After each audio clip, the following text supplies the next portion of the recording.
नमस्कार मेरे प्यारे साथियों, मैं डीपी आज एक नई वीडियो के साथ आप लोगों के सामने हूँ। आज मैं बात करूँगा, ये इंटरनेट पर उपलब्ध है, मतलब गूगल में आप सर्च करोगे तो मिल जाएगा। असल में 15 फरवरी को एस जयशंकर जी म्यूनिक सिक्योरिटी कॉन्फ्रेंस में थे। वहाँ एक पैनल डिस्कशन चल रहा था। इसमें 4 लोग थे, 2 यूरोपियन थे और 2 अमेरिकन थे। इसमें से एक लेडी भी थी अमेरिकन। इसमें उन्होंने कुछ ये लगभग चला है, आप समझ लो पैनल डिस्कशन करीब 1 घंटे डेढ़ का है करीब। आप लोग देखोगे काफ़ी लंबा है, फिलहाल आप लोग देखोगे, सुन सकते हो, इसको नेट पर उपलब्ध है। इसमें क्या है कि इसमें कुछ बातें उन्होंने कही जिसको मैं कोट करना चाहूँगा। पूरी बात तो मैं नहीं कोट कर सकता और न ही इसमें सुना सकता हूँ, क्योंकि मेरे पास वो टेक्नोलॉजी नहीं है। आप लोग सुनने के लिए नेट पर ही जाएंगे। तो इसमें कुछ बातें मैं सुनाना चाहता हूँ, बताना चाहता हूँ कि उन्होंने क्या कहा, उनके ही शब्द, और उसके बाद में उस पर थोड़ा सा बात अपना वो करूँगा, लाइट थ्रो करूँगा कि आखिरकार क्या कहना चाहते हैं। आपके समझ में आ जाएगा, ऐसा कुछ टफ नहीं है जो कि, लेकिन हाँ एक सुनने की ज़रूरी है कि पहली बार किसी आदमी ने, किसी विदेश मंत्री ने भारत के इस तरह से उनको जवाब दिया है वेस्टर्न मीडिया के सामने, वेस्ट को या अमेरिकन को। जैसे उन्होंने एक शब्द कहा कि I have to say this in all honesty that the West treated democracy as the western characteristic and was busy encouraging non democratic forces in Global South. ये इसका मतलब क्या हुआ कि वेस्ट जो है वो जो इवन एशिया की डेमोक्रेसी को भी वेस्टर्न कैरेक्टरिस्टिक के साथ देखना चाहता है और क्या करना चाहता है कि ग्लोबल साउथ में जिसमें इंडिया भी आता है, यहाँ नॉन डेमोक्रेटिक फोर्सेस को बढ़ावा दे रहा है, इनकरेज कर रहा है। अच्छा, ये जो डिस्कशन चल रहा था, पैनल डिस्कशन, इसका थीम क्या था? हाउ डज लिबरल डेमोक्रेसी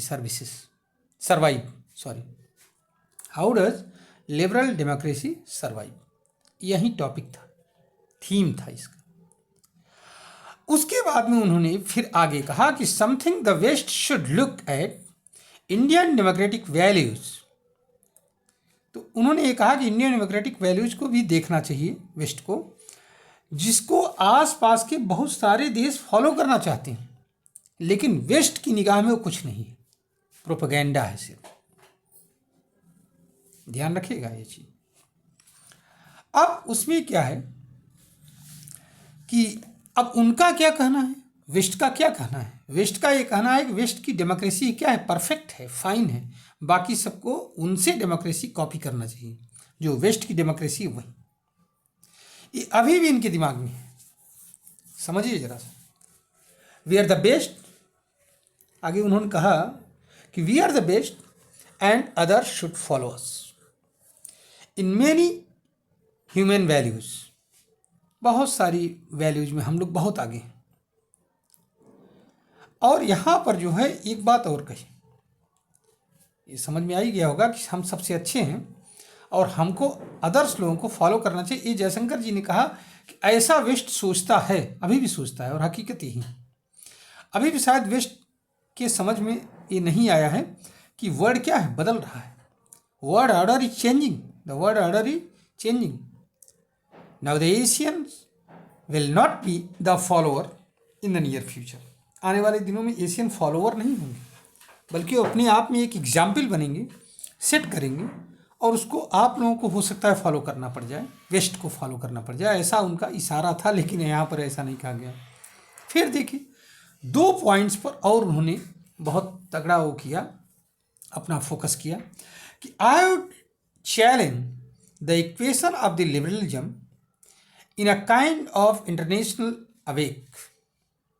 ये जो लिबरलिज्म की बात हो रही है, तो उसको जो है इंटरनेशनल वेक के विषय का टॉपिक बताया with democracy. I do think, अब इसके आगे इन्होंने जो कहा वो इम्पॉर्टेंट है कि I do think different societies have own culture, have their own values, their own ways of doing things. कि हर कल्चर का, हर सोसाइटी का अपना एक कल्चर होता है, उसकी वैल्यू होती है, और करने का, काम करने का एक तरीका होता है। and the ideas of there is some kind of universe. ये तो अब one truth, one judgement and one norm and that should be preached, propagated, evaluated and just. अब यहाँ पर वेस्ट की क्या स्टाइल है कि केवल एक ही सत्य है जो वेस्ट कह रहा है, एक ही जजमेंट है जैसा वेस्ट चाहे, एक नियमावली जैसा वेस्ट नियम बनाए। समझ रहे हो ना? इसी को हर आदमी को बढ़ावा देना चाहिए। I think that is one of the big issue we are having today in implicit. तो इनका ये कहना है कि ये एक बहुत बड़ा इशू है जिससे हम लोग परेशान हैं, जूझ रहे हैं। पूरा वर्ल्ड एक तरह से परेशान है, ये आप जान लीजिए। ठीक है, आगे फिर इन्होंने कहा, सेकंड पॉइंट में इन्होंने ये कहा जो सबसे इंपॉर्टेंट सेकंड इशू, आगे बहुत लंबा है, कितना उसको हम बोलते जाएंगे।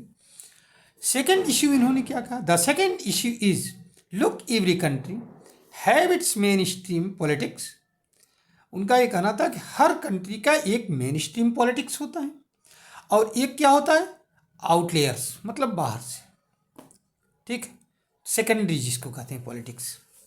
ठीक, अब सवाल ये पैदा होता है कि यूरोपियंस और वेस्टर्न्स क्या करते हैं, उनकी रीच आउट जो है आउटलेयर्स।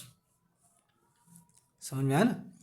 तो आउटलेयर्स में तो उनकी वो है नहीं, वो मेन स्ट्रीम पॉलिटिक्स में दखलंदाजी दे रहे हैं।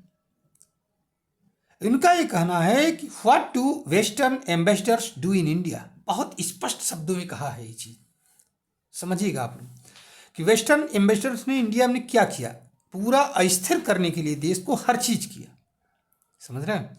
If my ambassador did a fraction of that you would all be up in norms, so I think there is a double standard. इनका ये कहना है कि जो वेस्ट है वो डबल स्टैंडर्ड फॉलो करता है, कि दूसरे देशों में डेमोक्रेसी को अस्थिर करने के लिए वेस्टर्न एम्बेसडर क्या क्या नहीं करते हैं।